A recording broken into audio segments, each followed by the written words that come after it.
I won't let the sun go down on me. I won't let the sun go down. The night's so young and I'm taking my chances. So I call on my friends and I tell them to make it. I follow my heart, don't ask for questions. Don't have much time, so I hope you're waiting. I won't let the sun go down on me. I won't let the sun go down. I won't let the sun go down on me. I won't let the sun go down.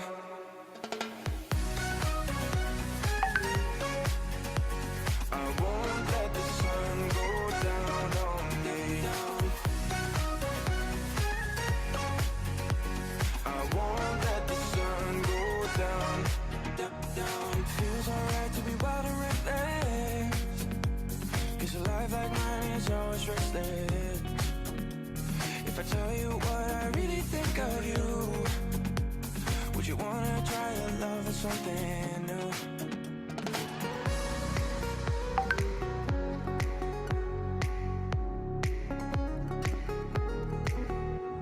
I won't let the sun go down on me. I won't let the sun go down. I won't let the sun go down on me. I won't let the sun go down.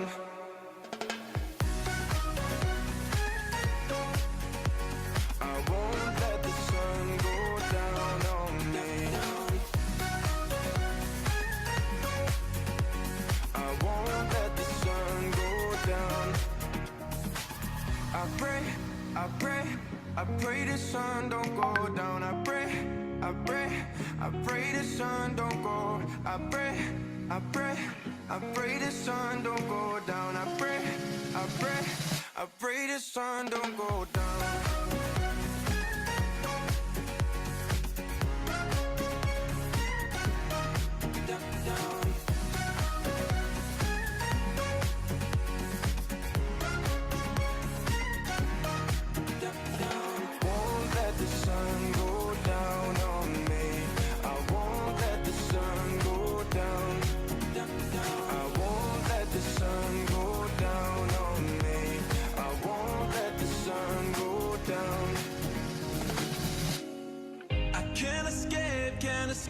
Can't escape your love. It's following me. I'm afraid that I won't move on if you never leave. Everywhere I look and everywhere I go, I find you. Everywhere I run and everywhere I hide, I find you.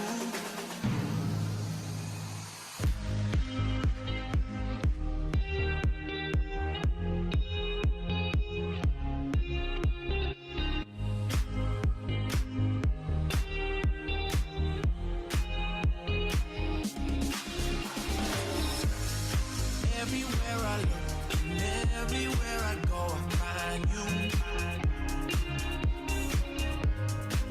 Everywhere I run, everywhere I hide, I find you.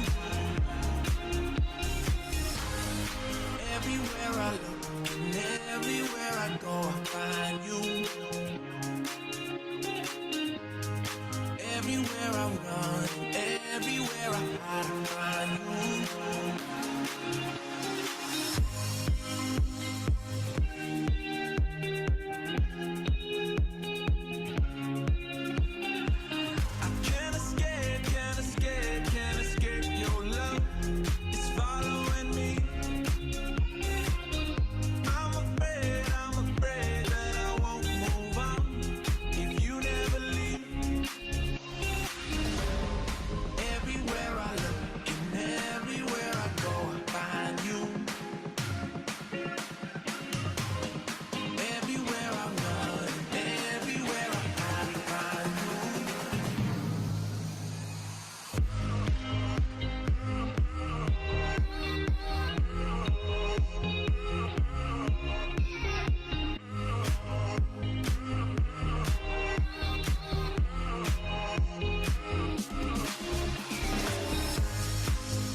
Everywhere I look and everywhere I go, I find you.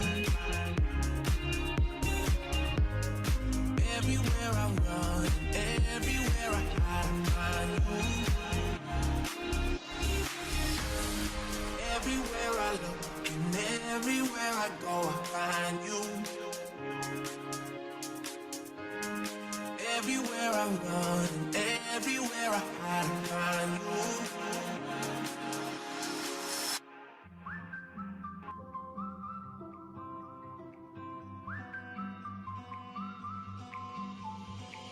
You took my mind out of space, something that I can't erase. Looks like I ran into trouble.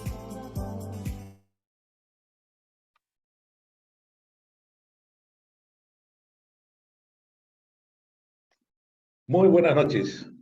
Como siempre, es un gusto tenerlos con nosotros y en esta ocasión para este webinar de retos de las empresas familiares.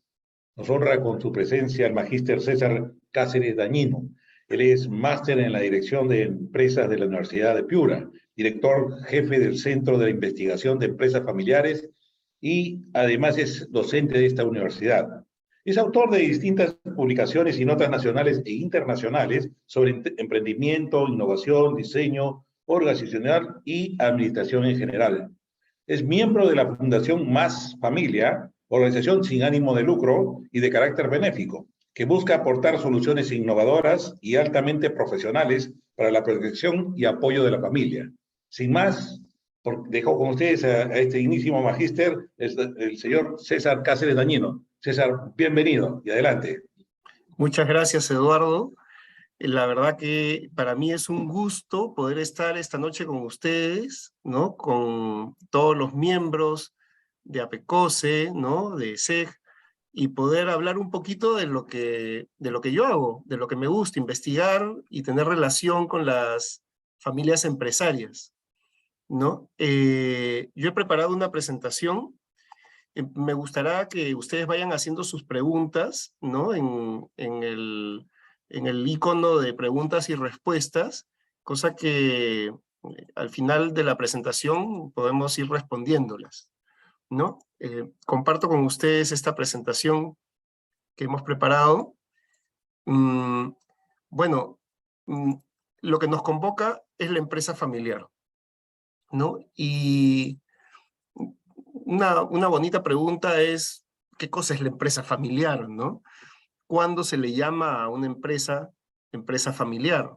¿Cuál es la diferencia entre una empresa familiar y una familia empresaria? A veces pensamos que es lo mismo, ¿no? Entonces vamos a ir conversando sobre estas dudas, ¿no? Y la primera pregunta es esta, ¿no? ¿Qué entendemos por empresa familiar? Muchos de ustedes seguramente a lo largo del tiempo han ido formando una empresa familiar. Al principio eran unos emprendedores, ¿no? Y luego fueron involucrando a otras personas de la familia, y por ahí alguno de repente ya está en segunda o en tercera generación. La empresa familiar se comprende de máximo una o dos familias, ¿no? Que se encuentran en al menos uno de los tres ámbitos de la empresa. Ahora vamos a ver cuáles son los ámbitos de la empresa, ¿no? En este primer punto podríamos decir que dos familias controlan la empresa y el resto de las familias podrían ser, pues, pequeñitas, dueños de una misma organización. A veces se juntan dos amigos, ¿no? Y pueden formar una empresa. El segundo punto es justamente esto. La familia tiene el 50% más de las acciones de la propiedad. Tiene poder de decisión. Miguel Ángel Gallo es un profesor de la Universidad de Navarra, de la Escuela de Dirección del IESE, que tiene mucha influencia en el ámbito de la familia empresaria, y él ha dado esta definición que es la que nosotros usamos, ¿no? La familia tiene el 50% o más de la propiedad. Eso quiere decir que controla la empresa. A esa empresa se le puede llamar familiar. Si no hay una o dos familias que controlen la empresa, que tengan más del 50% de la propiedad, no podemos hablar de empresa familiar. Yo les pongo un ejemplo. El banco de crédito. El banco de crédito durante el primer gobierno de Alan García, decidió cambiar la estructura propietaria, ¿no? Ante un evento. Alan García quería estatizar la banca. Entonces, el Banco de Crédito, la dirección del Banco de Crédito, no vio mejor cosa que entregar las acciones del banco a sus trabajadores. Transfirió la propiedad del banco a sus trabajadores. Y al ser una empresa de accionariado difundido, ya no se podía estatizar. Perdía atractivo para el Estado peruano, que era el que quería estatizar la banca. Entonces, esa operación, esa jugada, hizo que el Banco de Crédito deje de ser una empresa familiar, que era de propiedad de la familia Romero. Ellos controlaban el banco. A raíz de esa operación, después de unos años, la familia Romero intentó recuperar las acciones, comprarle estas acciones a los trabajadores del banco, pero no lo logró. Logró recuperar un porcentaje pequeño de acciones. La familia Romero es el accionista mayoritario del banco, pero no controla el banco, ¿no? No tiene más del 50% de la propiedad. El banco es de accionariado difundido. Entonces, dejó de ser una empresa familiar. El Banco de Crédito no es ya una empresa familiar, ¿no? Y por último, existe un deseo expreso de pasar la posta a la siguiente generación. Hay un deseo de continuidad, dice aquí. Si no lo hay, tampoco podemos decir que esta empresa, a pesar de que cumple los dos primeros requisitos, no podemos decir que se trata de una empresa familiar. Una vez me acerqué donde unos amigos que tienen una empresa muy grande, y es una inmobiliaria. El padre, ingeniero, ha construido mucho en el Perú.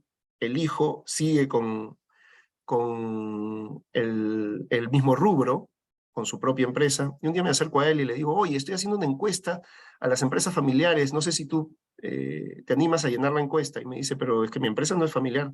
Pero es que tú no eres el propietario de esta empresa. Sí. Junto con tu esposa. Sí. Entonces cumplo los requisitos. Y me dice, no, porque yo no le voy a dejar esta empresa a mis hijos. ¿Cómo que no le vas a dejar? No. Si a mí me ofrecen un buen dinero por esta empresa, yo la vendo. O sea, no hay deseo de continuidad. Si no hay deseo de continuidad, si yo no estoy formando a mis hijos para que en algún momento asuman las riendas de la empresa, tomen la posta, no estamos hablando de una empresa familiar, ¿no? Esta es la definición, como para que nos ubiquemos, ¿no? Muy bien. Si hay alguna pregunta sobre esto, por favor, en preguntas y respuestas, la anotan. Hablábamos de los 3 ámbitos de la empresa familiar. Los 3 ámbitos son la propiedad, el gobierno y la gestión, ¿no? En la propiedad están los accionistas. Así de simple, ¿no? Los dueños. En el gobierno están los directores. El gobierno es del directorio. El directorio es un ámbito que se preocupa por las cuestiones de largo plazo. El directorio se preocupa por el largo plazo. Las inversiones, inversiones en activo fijo, aumento del tamaño de la planta, nuevos negocios, ¿no? Abrir una filial en otra ciudad o fuera del Perú. Estos son los temas de largo plazo, ¿no? El gobierno no ve corto plazo. En el directorio no se discuten, en la reunión de directorio no se discuten las ventas, no se discute el pago de impuestos. No, esto no va, ¿no? Ni la estrategia comercial tampoco. Eso se ve en la gestión. La gestión es la gerencia, está a cargo del gerente general, la gestión, y de toda la estructura que está debajo de él. Ellos ven el día a día, ellos ven el corto plazo, ellos sí ven las ventas, las compras, el pago de impuestos, el pago de remuneraciones, la estrategia comercial, publicitaria, lo que haya que hacer, ¿no? Eso es el día a día. Entonces hay que separar los ámbitos, ¿no? En la gestión está la gerencia, con toda la estructura organizacional. En el gobierno está el directorio, y en la propiedad están los dueños. Podría ser que la empresa sea muy grande y que los propietarios no estén en otro ámbito más que en la propiedad, en la junta de accionistas, ¿no? Y en el directorio no estén los accionistas, podría ser. hayan terceros. Y en la gestión hayan otros, los gerentes.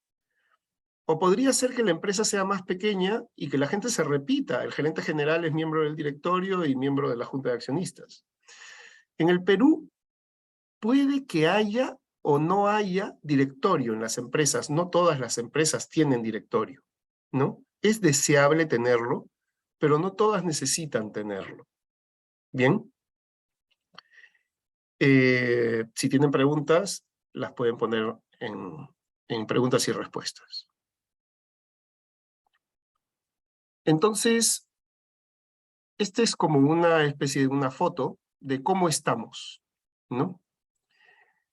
Las empresas familiares en Latinoamérica, ¿no? Entonces, vemos acá que hay un alto porcentaje de empresas familiares en Chile, sigue Brasil, sigue México, sigue Perú con 6%, ¿no? De la región. O sea, si nosotros miramos a la región Latinoamérica, los que más contribuyen con el número de empresas familiares son los chilenos, los brasileños y los mexicanos, ¿no? Las generaciones, la mayoría son de primera generación.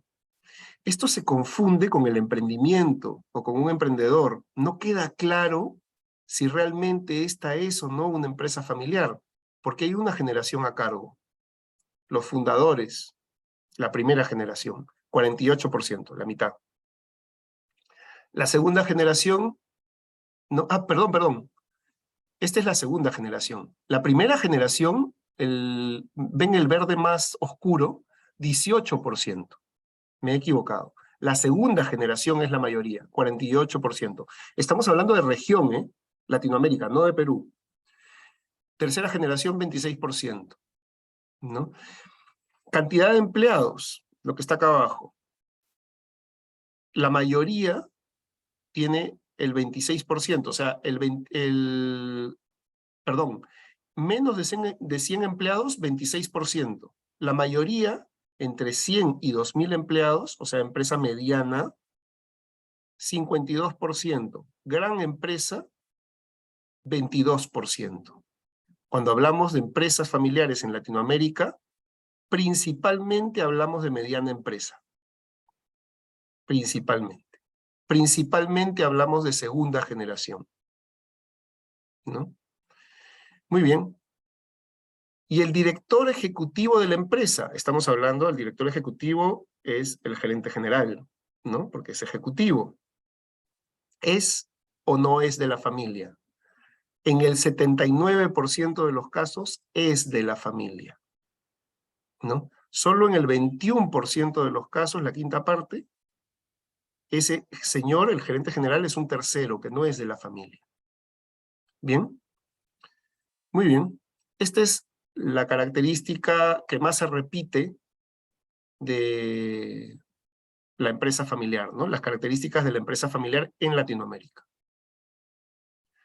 Aquí tenemos otra pantalla que tiene que ver más bien con las empresas, las familias empresarias y sus negocios en el Perú, ¿no?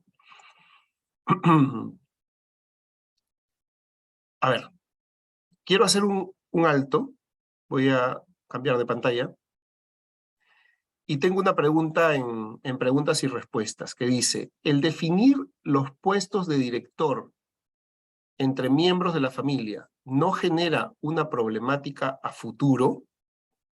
Bien. Entonces, qué buena pregunta. Hace un par de años, un poco más, antes de la pandemia, me hicieron una entrevista en Canal 7, ¿no? Me acuerdo, ¿cómo es? El canal del Estado, ¿no? Y el periodista muy hábil, ¿eh? Me dice, estábamos conversando sobre sucesión en la empresa familiar. ¿Cómo hacemos para tener buenas prácticas para entregar el negocio a la siguiente generación? Entonces yo le decía que este es el principal problema que hay en las empresas familiares. No le llamaba problema porque no quería dejar una connotación negativa, sino le llamaba reto, ¿no? Los principales retos de las empresas familiares están en el cambio generacional. en la posta, cómo entregar la posta a la siguiente generación. No es sencillo. Y llegábamos al punto de cuál es el principal reto, ¿no? Y el principal reto es la relación entre los miembros de la familia. No siempre es sencilla esa relación, no siempre es cercana, no siempre hay unidad, no siempre nos ponemos de acuerdo. Y por lo tanto no siempre tenemos buenas prácticas en el proceso de sucesión. ¿Cómo hacer para que esto se corrija? Bueno, justamente nosotros acá en la Universidad de Piura tenemos este centro de investigación que estudia las buenas prácticas en la sucesión en la empresa familiar. Y luego las difundimos, estas buenas prácticas. El principal reto es el manejo de los conflictos de la familia empresaria, la relación entre los miembros, ¿no? Yo a veces, bueno, casi siempre tengo cercanía con alguna empresa familiar que por la misma investigación y la relación que tenemos con ellos nos terminan invitando al directorio, en algunos casos formar el directorio y quedarnos con ellos unos años, ¿no? Como director externo, ¿no? No vinculado a la familia. Esto es bastante sano porque somos imparciales, ¿no? Entonces el rol del director externo demuestra bastante imparcialidad. Y esto a la familia empresaria la verdad que le sirve mucho. Pero no faltan las familias donde uno de los miembros de la familia que está en el directorio desentona y suele poner algunas trabas a los acuerdos, por decirlo de alguna manera. Tiene mucha razón en sus argumentos, pero no fluyen los acuerdos. Al principio, yo que a veces he sido director externo, hasta el día de hoy, al principio me llama la atención y trato de darle la razón porque tiene una posición única y el resto de la familia tiene otra posición, entonces trato de apoyarlo, busco el balance, ¿no? Pero después me doy cuenta de que las decisiones no se pueden implementar porque este señor, por mejor intención que tenga, ¿no? Y todo en bien del negocio, no deja que el negocio crezca y se desarrolle. ¿Qué hacemos en esos casos? Algunas familias empresarias piensan que si hacemos un protocolo familiar, que a veces lo hacemos, vamos a solucionar los problemas, y esto no es verdad. Los protocolos familiares sirven para evitar problemas futuros, pero no sirven para solucionar problemas actuales. Hay que solucionar los problemas actuales antes de hacer un protocolo familiar, ¿no? El protocolo familiar, por si alguno de ustedes no sabe qué es un documento que es como el estatuto de la empresa, pero para el lado de la familia, donde se toman acuerdos de cómo va a ser la relación entre los negocios y los miembros de la familia. Y como todo queda acordado en ese protocolo, ya no hay preguntas de último minuto, ¿cómo hacemos en este caso? Mi hermano que se va a divorciar, ¿cómo queda la nuera? ¿Cómo queda tal? ¿Cómo ingresa el nieto al trabajo? ¿Qué requisitos debe cumplir? O sea, hay una serie de cosas, ¿no? Que hay que ir viendo, sobre todo cuando los negocios cobran cierta envergadura. ¿Cuándo es el mejor momento para hacer un protocolo familiar? Cuanto antes mejor, ¿no? Inclusive cuando los de la segunda generación están chicos, para que cuando ellos crezcan ya no haya dudas en que se acordó que todos se casaban con separación de bienes, por ejemplo. Es un ejemplo, ¿no?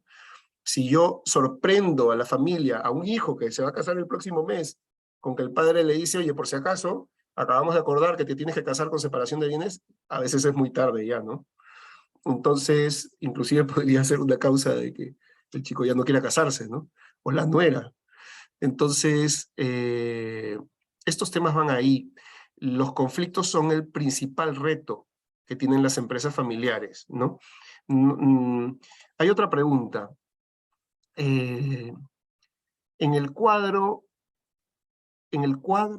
generación, ¿no? Sí, que lo estamos viendo ahorita en pantalla, donde aparece 8%, la cuarta generación. ¿Significa que las empresas familiares tienden a desaparecer después de la cuarta generación? No, no necesariamente. hay muy pocas de quinta generación, de sexta, de séptima. Puedo poner un ejemplo concreto. Hoy día, los portales, ustedes conocerán los portales, el presidente del directorio es Juan Francisco Raffo Novelli. Juan Francisco es una persona mayor, ¿no? Muy respetable, muy cercano a nosotros, acá en la Universidad de Piura, él colabora desde hace muchos años con nosotros. Él es de quinta generación, ¿no? Entonces, claro, cuando uno empieza a ver a las empresas centenarias, ya va contándolos con los dedos de la mano, ¿no? Recuerdo hace muchos años que vino al Perú el conde Faber-Castell, no sé si ustedes lo recuerdan. El conde Faber-Castell, alemán, vino con la hija muy guapa, y venía por el aniversario de Faber-Castell, una empresa centenaria. Muchas generaciones han pasado por ahí. Miren, un producto tan sencillo como un lapicero, ¿no? Y es una empresa, pues, que tiene cientos de años, ¿no? Llevan el apellido de la familia, ¿no? El conde que vino a Lima ya murió, la hija es la que está a cargo ahora del gran conglomerado que tienen ellos a nivel mundial, ¿no? Bien, son pocas, pero la verdad que a mí, personalmente, me encantaría pertenecer a una familia que tiene una empresa de varias generaciones, ¿no? No quiere decir que desaparezcan, pero las generaciones vienen con sus propios modos, por decirlo de alguna manera. Podría poner un ejemplo ahora que tiene que ver con la caracterización de las generaciones, ¿no? Yo soy generación X, tengo 52 años, ¿no? Y tengo unas características propias de la generación X. Pero los más jóvenes son millennials, ¿no? Algunos son mis exalumnos de acá de la universidad, y hoy día yo ya no tengo millennials en la universidad. Los que están estudiando en el pregrado son centennials, son la generación Z, ¿no? Entonces, cada uno tiene sus propias características, pero ahora durante la pandemia me he empezado a dar cuenta de algunas cosas.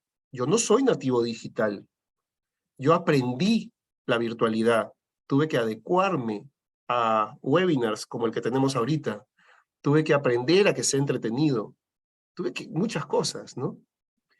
Lo mismo los empresarios con los que me relaciono, tuvieron que aprender a vender de manera virtual y hacer muchas cosas de trabajo remoto.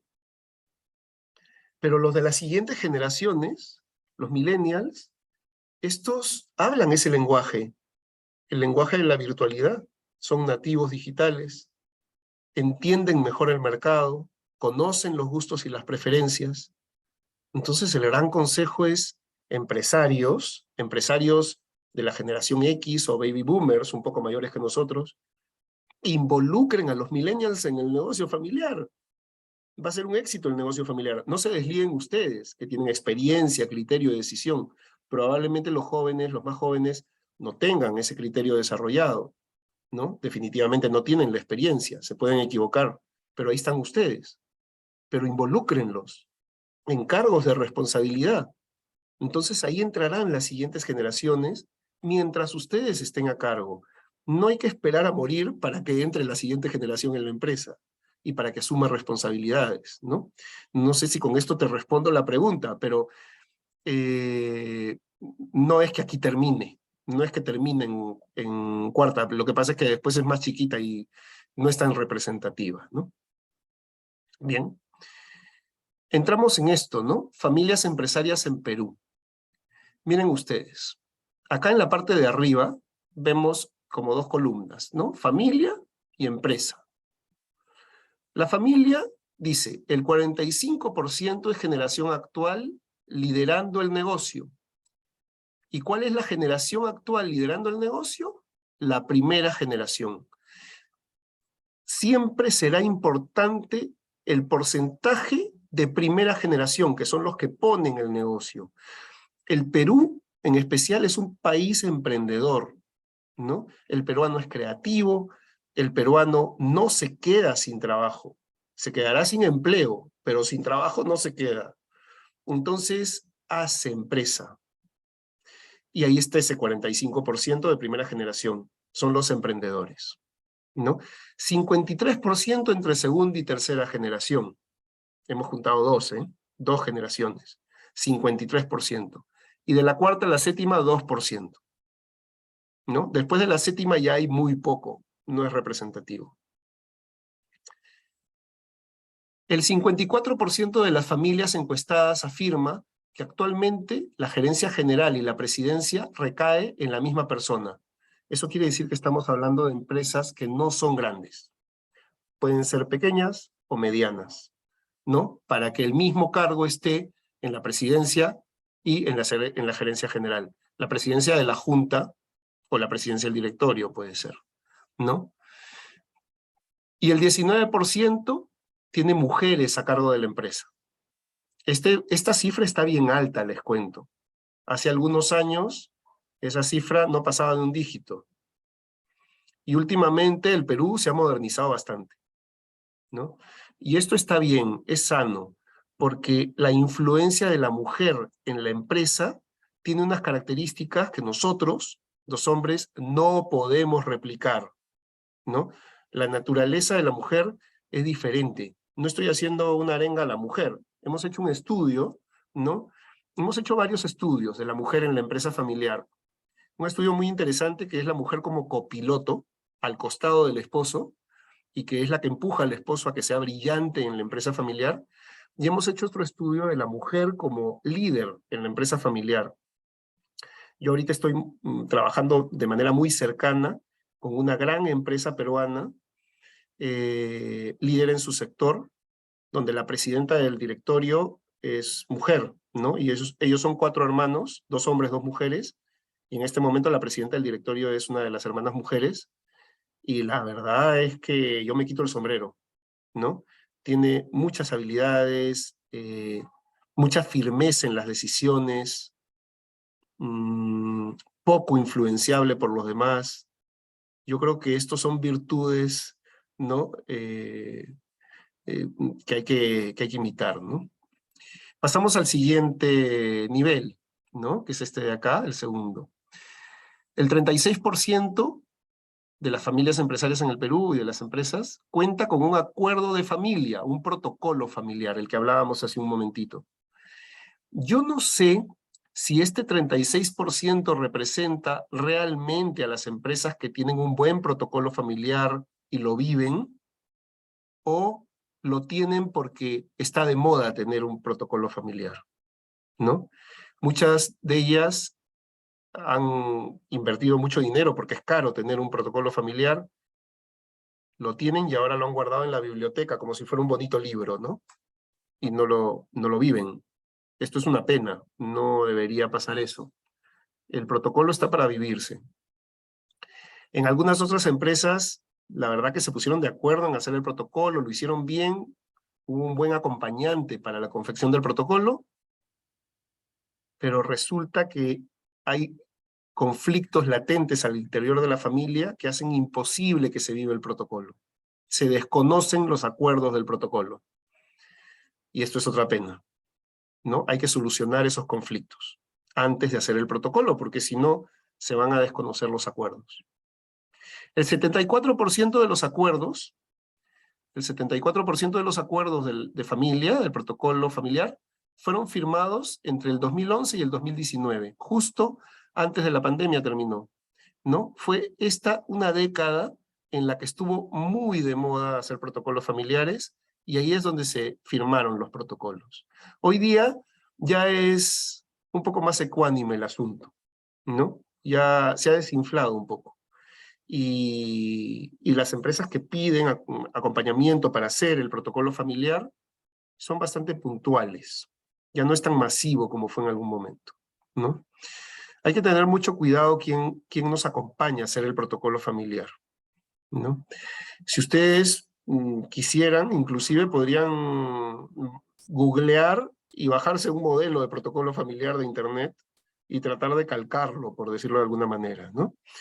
Esto sería lo más sencillo. No sé si sea una buena idea. Los protocolos familiares no tienen modelos copiables. Cada familia y cada empresa tiene su propia naturaleza. El 25% cuenta con un consejo de familia que se reúne regularmente. A ver, si nosotros pusiéramos dos columnas, una columna sobre la empresa y una columna sobre la familia, en el lado de la empresa, ya lo hemos visto, hay accionistas, hay directores en el directorio, hay gerentes en la gerencia, hay ámbitos, hay estatutos en la empresa.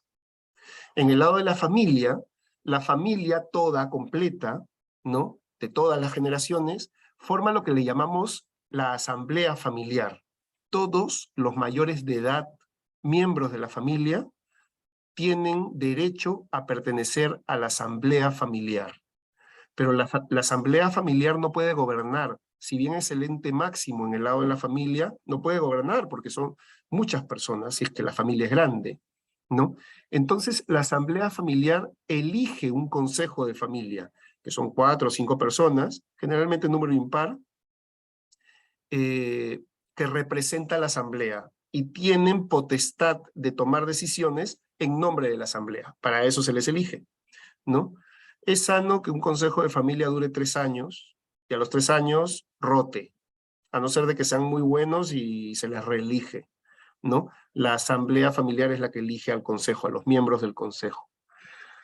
¿Para qué está el consejo de familia? Para velar por el cumplimiento del protocolo familiar. Justamente son los custodios del protocolo, ¿no? Entonces, el consejo de familia debe reunirse regularmente para ver si el protocolo se está cumpliendo y para ver alguna cuestión que de repente está fuera del protocolo. El protocolo no es estático. El protocolo no es un libro que se publique y no se puede modificar. No. El tiempo pasa y las cuestiones cambian, la estrategia cambia, las necesidades cambian. El protocolo debe ser totalmente flexible, ¿no? Entonces, para poderlo modificar, hay que votar y no es por mayoría. Las modificaciones al protocolo no se aprueban por mayoría, se aprueban por unanimidad. El Consejo de Familia debe estar de acuerdo por unanimidad para poder modificar el protocolo, porque fue un acuerdo unánime cuando se aprobó, ¿no? No puede ser por mayoría, tienen que estar todos de acuerdo. Bien, el 60% de las empresas cuenta con un directorio que sesiona regularmente. Esto es una buena noticia, ¿no?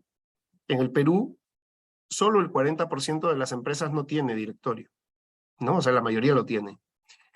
Entre 5 y 7 miembros en el directorio tiene la mayoría, ¿no? De las empresas. 52% de los encuestados dicen que tienen entre 5 y 7 miembros en su directorio. Y el 57% cuenta con al menos un director independiente. Más de la mitad tienen directores independientes. El director independiente pone la nota imparcial, no está sesgado, ¿no? No hay intereses personales ni familiares. De hecho, un director independiente sabe cómo se maneja un directorio. Entonces, sirve para establecer la ruta en las reuniones de directorio, agenda, convocatoria, acta de directorio, acuerdos, cierre, ¿no? El manejo del directorio, cómo se comporta el secretario de directorio, una serie de cosas que son buenas tenerlas en cuenta, ¿no? Muy bien. Ahora veamos el tercer nivel de esta pantalla que dice futuro, ¿no? Y dice siguiente generación. 72% de los encuestados considera que en la siguiente generación de su familia hay miembros capacitados para hacerse cargo de la empresa, ¿no? El 72%. ¿Qué cosa es hacerse cargo de la empresa? Me parece que es tomar la gerencia general, ¿ok? Eso es lo que generalmente relacionamos con hacerse cargo de la empresa, ¿no? Es un trabajo la gerencia general. El gerente general es un empleado, ¿no? Entonces, creemos que dentro de la familia hay alguien que puede asumir el cargo, ¿no? Se puede inferir que buena parte de las familias empresarias están invirtiendo en la preparación, educación de sus futuras generaciones. Este porcentaje es muy alto. Yo no sé si es una tradición, pero yo no estoy seguro de dejarle la gerencia general a mis hijos, por más brillantes que sean, porque si la empresa familiar sostiene a la familia y yo quiero que crezca, se desarrolle y sea la más exitosa del sector, contrataría al gerente general más brillante que exista, ¿no? Que haga que esto se cumpla, que crezca la empresa. No tengo que poner a mi hijo a cargo porque es mi hijo, porque de repente la empresa no va a crecer, tanto como si contrato al mejor. La dificultad está en que no es fácil ser gerente general de una empresa familiar, porque estos señores, a mí me ha tocado vivirlo, en varias ocasiones hemos contratado al mejor del sector, ¿no? Presidente del gremio de ese sector, para gerente general de una empresa familiar en la cual yo era director independiente, y este señor nos duró 2 años nada más, porque no podía gerenciar la empresa, porque toda la familia que estaba en el directorio le daba órdenes independientes, cada uno por su lado, y este señor no lo dejaban trabajar. Es muy difícil ser gerente general de una empresa familiar.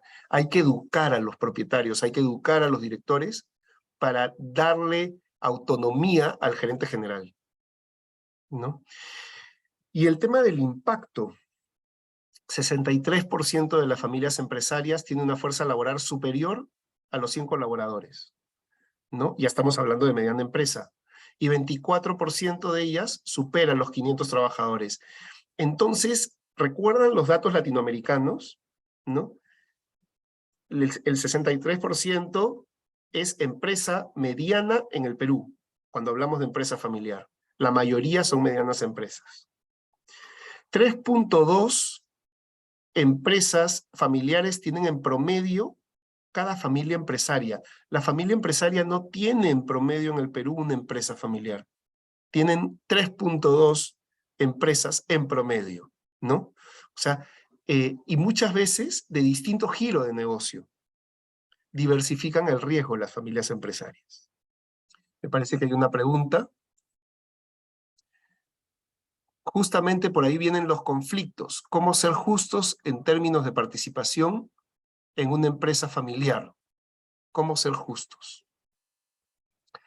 ¿No? A ver, yo no sé, a veces me confundo si el objetivo es ser justos. Es muy difícil. La justicia es difícil. Es necesaria, pero es difícil. Lo que sí no nos han pedido es que seamos equitativos, que le demos lo mismo a todos, ¿no? Y muchas veces confundimos la equidad y la justicia, que son dos temas distintos, ¿no? Entonces, la equidad es darle a todos lo mismo. Por ejemplo, si yo tengo 4 hijos, mi esposa me dice, oye, no engrías más a Juanito, míralo a Pedrito, mira a Rosita, mira a María, ¿no? Dales a todos lo mismo, ella me pide equidad. Pero yo digo a cada uno en la medida que le corresponde, ¿no? Eso es justicia. A cada uno en la medida que le corresponde. No todos tienen las mismas necesidades ni necesitan el mismo apoyo. Les cuento un caso. Es público, con lo cual lo voy a revelar con nombres y apellidos, ¿no? Se trata de la empresa Charlotte. Es una cadena de alimentación, de comida. Tienen concesionarios en la mayoría de las universidades, colegios, ¿no? Ellos tienen concesiones. Charlotte, acá en la Universidad de Piura tenemos Charlotte en la concesión del comedor principal. La dueña de Charlotte es Carmen Hansa. Carmen Hansa de Rafo, ¿no? Y Carmen Hansa, una señora increíble, inigualable, muy trabajadora, inteligentísima. Ella dice que no sabe vender, que ella es una aprovechadora de oportunidades, ¿no? No ha dejado pasar las oportunidades. Ha vivido momentos muy difíciles en su vida y siempre ha salido adelante. Ella atribuye también a esto que ha tenido mucha suerte. Sin embargo, en los últimos años, ¿no? Ella perdió a una de sus hijas, a la mayor, Andrea. Murió en un accidente automovilístico con casi toda su familia, el esposo y las dos hijas mayores. Solamente sobrevivió la menor. Un desastre familiar. Carmen salió de la escena. Estaba muy chocada por lo que había pasado. El punto es, Carmen tiene 5 hijos. Tenía 5 hijos, ahora tiene 4. ¿Quién se hará cargo de la empresa? El siguiente, el segundo. Bueno, hoy día el gerente general es el tercero. El segundo es el que ve los temas de finanzas, tiene muchas habilidades financieras.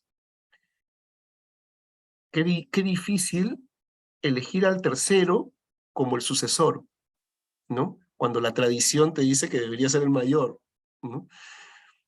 Qué difícil. Sí, de hecho fue difícil, pero la familia lo aceptó muy bien, porque todos reconocían las habilidades en su hermano, en este hermano, en el tercero, ¿no?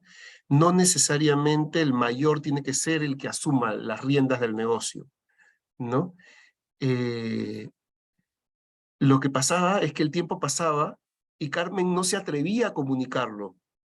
Nosotros estuvimos haciendo una investigación con ellos, hicimos un caso, y en las entrevistas a profundidad nos enteramos de que todos sabían que el sucesor era el tercero, y Carmen no lo había comunicado, pero se respiraba en el aire.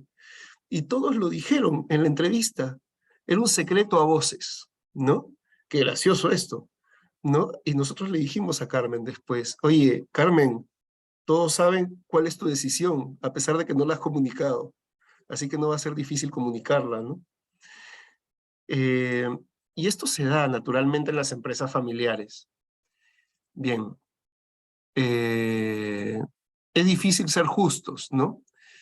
Los conflictos yo creo que son por mala comunicación.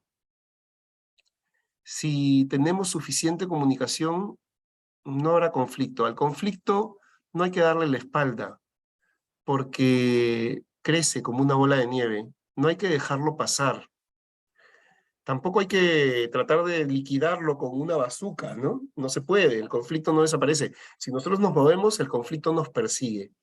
Lo que hay que hacer es aprender a convivir con el conflicto. El conflicto es como la fiebre de una persona. El problema no es la fiebre, al contrario. Hay que darle gracias a la fiebre que nos está poniendo una alarma de que hay algo que no funciona bien. Y hay que arreglar lo que no funciona bien. Yo no voy a vivir tomando antalginas toda mi vida porque tengo fiebre. Esto no tendría sentido. Lo que hay que arreglar es el origen de la fiebre. Una infección o no sé, algo, ¿no? Entonces, con el conflicto sucede exactamente igual. El conflicto es como la fiebre. Yo no puedo atacar el conflicto. Obviamente tendré que tomar una antalgina para bajar la fiebre, porque la fiebre puede ser peligrosa. Pero hay que atacar el problema de origen. Y pronto. Porque si lo dejo pasar, podría hacernos daño. Bien. Entonces, ¿cuál es la importancia de la empresa familiar en el Perú?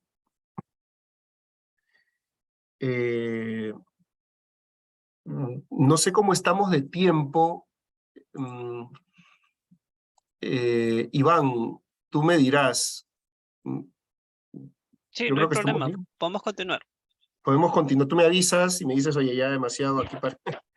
Muy bien.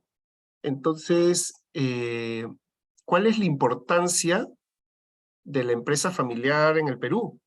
¿No? Tenemos una cantidad de empleos creados por cada familia empresaria, dice acá, ¿no? 37% menos de 100 empleados, 38% entre 100 y 500, 25% más de 500, ¿no? 67% de los encuestados cuenta con otra empresa, ¿se acuerdan que el promedio era 3.2? 47% diversifica, ¿no? No mete todo su patrimonio en el mismo saco. Casi la mitad de las familias encuestadas diversifican sus negocios, operan en distintos sectores. 63% de las familias empresarias tienen una fuerza laboral superior a los 100 colaboradores y 24% de ellas supera los 500, ¿no? Cerca del 80% de las empresas en el Perú son familiares. En el Perú tenemos 3 millones de empresas, más o menos, la última encuesta del Instituto Nacional de Estadística, con lo cual estamos hablando de 2.400.000 empresas familiares, de origen familiar. Y su participación en el empleo alcanza entre 60 y 70%. O sea, entre el 60 y el 70% del empleo en el Perú se debe a las empresas familiares. Si desaparecieran, si no continuaran en el tiempo, tendríamos problemas de empleo en el Perú. Y contribuyen con más del 40% del PBI. O sea, son importantes. Quítenle el 40% del PBI al Perú y a ver qué pasa, ¿no? Son importantes. Claro, el 60% la tienen las empresas corporativas, pero el 40% es muy importante en la empresa familiar. No serán las más grandes, ¿no? Algunas sí, pero es que son necesarias, ¿no? Muy bien. ¿Cuál es la mala noticia? Miren, en las empresas familiares el 10% de los fracasos se debe a la falta de capacidad del sucesor, el 20% a razones de negocio, ¿no? El 10% a la falta de capital, por eso es que se cierran, pero el 60% de los casos del fracaso de las empresas familiares se debe a temas familiares, a relación familiar, ¿no? Qué pena esto. Yo aquí tengo 2 familias en pantalla, la familia Prada, española, y la familia Ñaños, peruana. La familia Ñaños comenzó con una empresa muy grande en Ayacucho, mejor dicho, muy pequeña en Ayacucho, que creció y llegó a ser muy grande. Ellos tienen muchas habilidades financieras, ¿no? Supieron apalancarse bien y comprar plantas en remate, plantas embotelladoras en remate, y esto es lo que les permitió crecer y competir en el mercado con costos bajos. Pero ante las diferencias en las decisiones, decidieron separar la empresa en 2 y tenemos AG Group e Industria San Miguel. Y esto fue una solución para que ellos se repartieran el mercado y evitaran el conflicto familiar. Una manera muy práctica de hacerlo, ¿no? Es un buen modelo de decisión, ¿no? Muy bien. Entonces, ¿qué desafío se tiene como empresa familiar? Las empresas familiares son una forma predominante de empresa en el Perú. Ya lo vemos, el 80%. Y en todo el mundo. Como todas las empresas familiares, ¿no? Como todas, las empresas familiares tienen problemas de gestión, ¿no? Justamente por la intervención de la familia. Y estos se suman a otros desafíos, la relación de la familia y la empresa. O sea, no solamente es difícil sacar adelante el negocio en temas de management, sino también es difícil tener una familia que permita al negocio desarrollarse con autonomía. Las dos cosas son complejas. Hay mucha intervención de la familia en el negocio, que no es sana. Y es difícil separar el negocio de la familia. ¿Cómo se define el éxito en la empresa familiar? El éxito se define como la relación saludable entre el sistema familiar y la empresa familiar. Si hay una relación entre los dos, esta relación se compone de unidad y compromiso. ¿Qué cosa es la unidad? La unidad no es que todos pensemos igual. La unidad es que lleguemos a acuerdo, a pesar de que pensamos distinto. Y el compromiso es ser leales con lo que decimos, con lo que afirmamos, ¿no? Si llegamos a un acuerdo hay que respetarlo. Eso es compromiso. Y el compromiso se enseña, ¿no? Hay una pregunta acá que dice, ¿de qué forma se distribuye la propiedad de la empresa familiar? Bien, cuando los fundadores crean la empresa familiar no hay problema, porque es 100% de ellos, ¿no? El problema es cuando viene la segunda generación. Yo podría dejar en herencia, el día que yo no esté, y mis hijos, mi esposa y mis hijos heredarán el negocio, ¿no? O puedo adelantar también la herencia, ¿no? Cosa que es una buena opción porque involucro a los de la siguiente generación antes de que yo me vaya. Y como es herencia, si hay problemas de familia política, una separación, un divorcio, la herencia no llega, o sea, no pierdo propiedad. Pero algunas familias empresarias deciden venderle el negocio a los hijos, ¿no? Y ahí sí hay un problema, porque cuando estoy hablando de una compraventa y uno de mis hijos está casado por sociedades gananciales, la nuera también va a ser propietaria.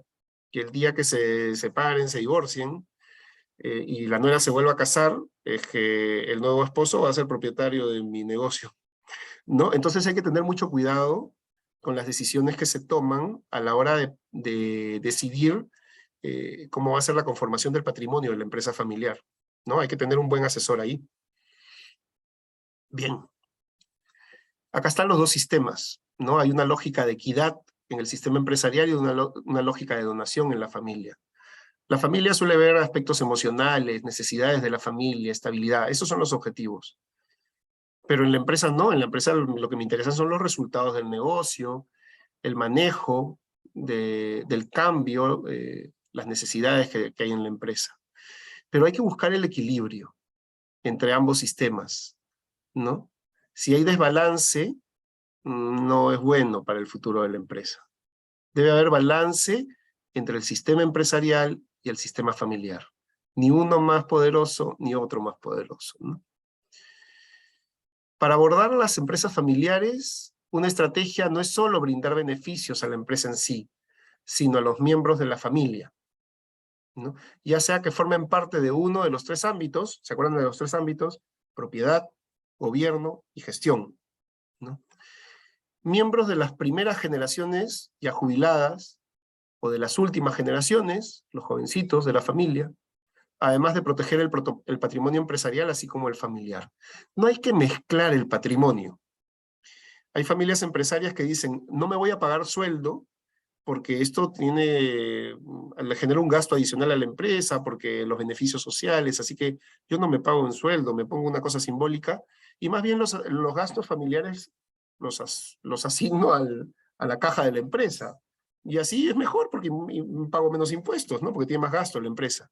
Eso es un error. Eso es un gran error. Probablemente el cáncer de muchas empresas familiares. Oye, pero es que me ahorro impuestos. No, señor, porque no tienes idea de qué empresa tienes. No puedes hacer proyecciones. No sabes si ese rubro o el otro es el que te está dando la rentabilidad.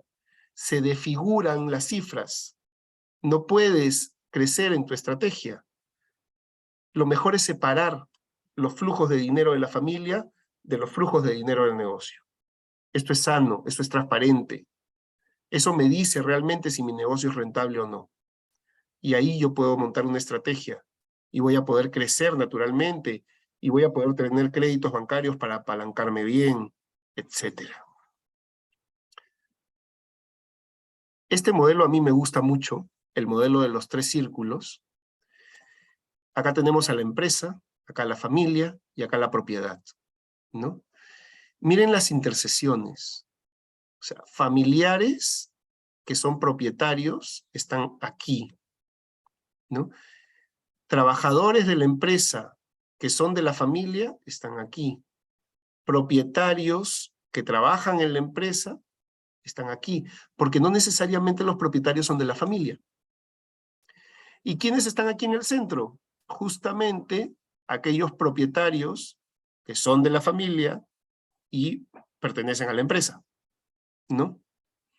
Imagínense pues uno de los hijos, familia, que se casa con una señorita que es la secretaria de la empresa. Entonces esa señorita, ¿dónde está? Está aquí porque ella ahora ya es de la familia y trabaja en la empresa. Pero no es propietaria todavía. ¿Por qué? Porque se casaron con separación de bienes, entonces ella no es propietaria. Heredarán la empresa a sus hijos, ¿no? Entonces voy ubicando. Si hubiera un conflicto, ¿no? Yo inmediatamente tengo que ver dónde está el conflicto. en este circuito de 3 círculos, ¿no? Dice acá, el propósito es mostrar que la empresa familiar tiene unos atributos únicos, como consecuencia de la interacción entre los 3 círculos: propiedad, familia, gestión, que pueden ser fuente de ventajas y desventajas. Es importante saber en qué posición se encuentra el cliente dentro de los 3 círculos para entender su manera de pensar y la manera de abordarlo. Muy bien. Y terminamos con esto. Miren, este es un cuadro que muestra 2 ejes, ¿no? En el eje horizontal tenemos la edad y las generaciones de los propietarios, ¿no? Y en este eje vertical tenemos el tamaño de la empresa. Miren cómo en la curva la empresa va creciendo en el tiempo. Muy bien, esta línea gruesa azul. Miremos ahora la parte de acá abajo. Tenemos acá la primera generación, la generación de los fundadores. Cuando ellos tienen 30 años de edad, fundaron la empresa probablemente, están acá. A los 50 años están acá, a los 70 años están acá. Pero cuando tenían 60 más o menos, entró a tallar la segunda generación. La segunda generación con 30 años, 50 años de edad promedio de la segunda generación, 70 años promedio. Cuando estaban por acá, entró la tercera generación, ¿no? Esto es un ciclo natural. Es un ejemplo, pero se repite bastante. Miren ahora esto. ¿Cuáles son los intereses de la empresa cuando se fundó? Pues sobrevivir. Ojalá podamos sobrevivir. No tenemos mucho capital, mucho patrimonio, ¿no? Hemos creado la empresa tal vez por una necesidad. Unos años después, los intereses cambian, ¿no? Quieren crecer, revitalizarse. Cuando ya ha entrado la siguiente generación, quieren formalizar sistemas de dirección. Luego, ya entró la tercera generación, quieren reorganizar la propiedad. Generalmente ya es cuando la tercera generación ya está apta para entrar o ya entró. Luego necesitan liquidez, porque hay unos momentos en que ya a la tercera generación han invertido mucho. Acuérdense que el crecimiento de la empresa necesita financiarse, y por eso es que suele tener necesidades de liquidez. En esta época se apalancan mucho de los bancos, toman muchos créditos. Y luego involucración de miembros, de la familia, terceros, etcétera. Buscan tener mejor calidad personal en la empresa, ¿no? Este cuadro es muy gráfico para las familias empresarias. Independientemente de dónde estén, ven por dónde van a caminar. Es muy probable que sea así. Algunos de ustedes de repente se identifican con esto. O también algunos clientes de ustedes, que ustedes pueden identificarlos con este cuadro. Esto ayuda a vender seguros de todas maneras, ¿no?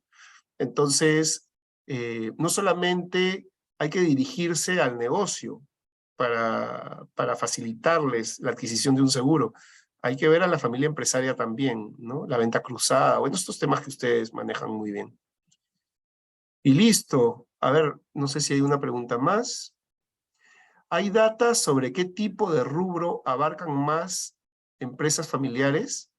¿Qué sectores? Bueno, podemos ver la última encuesta del Instituto Nacional de Estadística e Informática. Entran a la página web del INEI y ahí van a ver todos los datos recientes. Ese es el último estudio que se ha hecho. Debe tener unos 4 años, más o menos, ¿no? Yo creo que es 2018. Y la verdad que hay bastante data del INEI.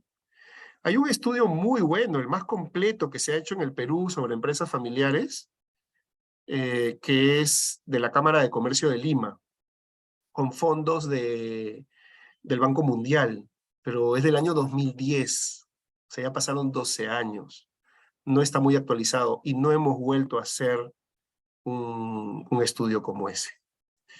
Bueno, muchas gracias a ustedes, ¿no? Yo la verdad que estoy muy contento, Iván, muchas gracias por darme la oportunidad de conversar con ustedes. No sé si tienen algunas preguntas adicionales. Acá hay una, ¿no? De Eduardo Folca. Me dice, a nivel de nuestro mercado, la mayoría de los corredores inicia como empresas familiares, pero no se quedan en el tiempo debido a la falta de oportunidades a la nueva generación. ¿Algún consejo respecto a esto? Mira, como en todos los sectores, el gran problema de las empresas familiares no es por problemas de negocio, por problemas de mercado, por problemas de mala gestión. No. El gran problema es por problemas de sucesión en la empresa familiar. ¿No? Ese es el punto. O sea, los de las generaciones actuales que estamos a cargo del negocio, tenemos la responsabilidad de preparar a las siguientes generaciones para que hagan crecer el negocio. No tiene ningún mérito que yo le entregue las llaves del negocio a mi hijo. Eso no tiene mérito. Que le diga, oye, te regalo mi empresa. No. El punto es que ellos hagan empresa. Yo lo que le voy a dejar en herencia a mis hijos es vena emprendedora. Si quieren de otro sector, ¿no? Que ellos hagan empresa. El día que yo no esté, van a ser tan buenos empresarios que ellos van a asumir el control del negocio familiar. Y lo harán bien, porque son buenos empresarios. Muy bien. Iván, estoy a Listo. tu disposición. Sí, esas serían todas las preguntas que tenemos. Más bien, muchas gracias a ti y muchas gracias a todos los que han podido asistir el día de hoy. Nos vemos en otra oportunidad. Gracias a Listo, ustedes. César. Gracias.